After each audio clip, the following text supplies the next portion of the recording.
4, 3, 2, 1. Hello, beautiful folks on the internet. Welcome to Lunatic Earth. Felix Baumgartner, the man who is known for his jump from the edge of space. This mission was a part of the Redbull Stratos Project. It took 7 years of intense planning under the guidance of hundreds of experts in the field of space science. The goal was to surpass human limits by skydiving from a record-breaking altitude of 120,000 feet and free fall faster than the speed of sound.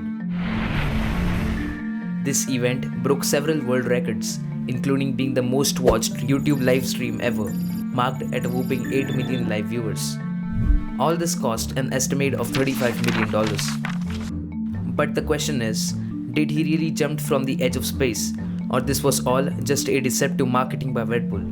Before we take a deep dive into the Redbull Stratos project, let's take a look at who is Felix Baumgartner. Born in April 20, 1969, in a small town of Salzburg, Austria, Felix began to skydive at the age of 16. Later, he went on to join the Austrian army and trained there to extend his skills in the world of skydiving. After he left the army, he worked as a mechanic to fund his ambition of flying.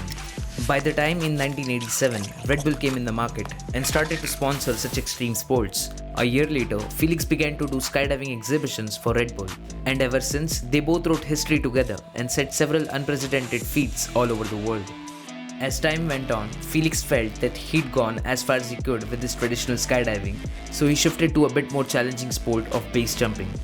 Base jumping is considered to be even more dangerous than skydiving, as the height is relatively low. Slightest mistake can result death in no time. But with his lightning fast reflexes and skydiving experience, Felix became a star in the base jumping scene. He made a total of 14 world records with his base jumps all over the world, which also includes jumping from two of the world's most significant skyscrapers.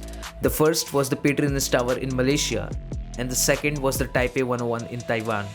Both were the world's tallest skyscrapers at the time of the stunt.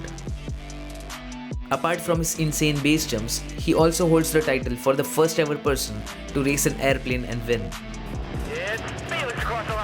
After more than 25 years of flying around the world, Felix made a total of 2,500 skydives and dozens of monumental base jumps. At the age of 43, Felix was on top of the world, not metaphorically, but literally, when he was standing 128,000 feet above the world, right before the biggest stunt of his life. Now let's come back to the big question. Was this really a jump from the edge of space? As it was advertised, the mission to the edge of space, to which many believed that it was an actual space jump, but technically it wasn't.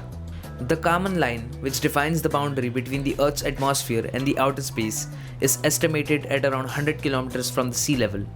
As a matter of fact, he was on a tremendous height of 128,000 feet or 39 kilometers above the Earth. He was nowhere near the edge of space.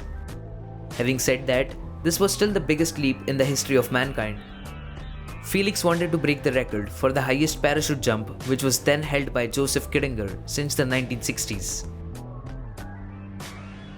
Jumping from such altitude will result a free fall faster than the speed of sound, that is 767 miles per hour. No one knew what happens to the human body while free falling at such speed. This was never tested or documented ever before. The biggest challenge for the team was to develop a pressurized suit which would act as a life support system for Felix. The environment in the stratosphere is deadly for humans. With low levels of oxygen and brutally cold temperature, Felix would have died in seconds without the suit. The suit contained 2 bottles of oxygen, 3 cameras, and a chest pack with monitoring, tracking, and communication system. Once the suit was ready, they had to build a capsule in which Felix would travel 39 kilometers high above the Earth. Felix had to prepare himself both physically and mentally before entering into the capsule. Wearing a 100-pound spacesuit and sitting straight for 2 hours in a confined chamber was a tough task for Felix. He suffered anxiety attacks in the early trials. But after multiple test dives with the suit on, Felix was finally ready for the ultimate jump. On October 14, 2012, Felix Baumgartner was launched in a space capsule lifted by a gigantic helium balloon from Roswell, New Mexico. At 1:50 minutes, Felix reached the terminal height of 128,000 feet. He slid the door open and stood on the exterior step. Felix said, "Sometimes you have to get up really high Oh, yeah. How can I know now? and made his descent back home.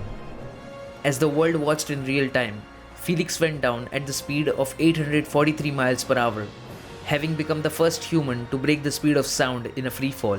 After free falling for 4 minutes and 20 seconds, Felix deployed his parachute and successfully landed in the New Mexico desert. When young Felix decided to make a living by stunt jumping, he had no idea that one day it would take him here.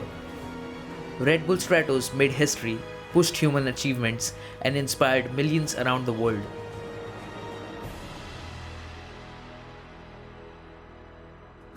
Alright guys, thanks for watching this video. I hope you had a great time.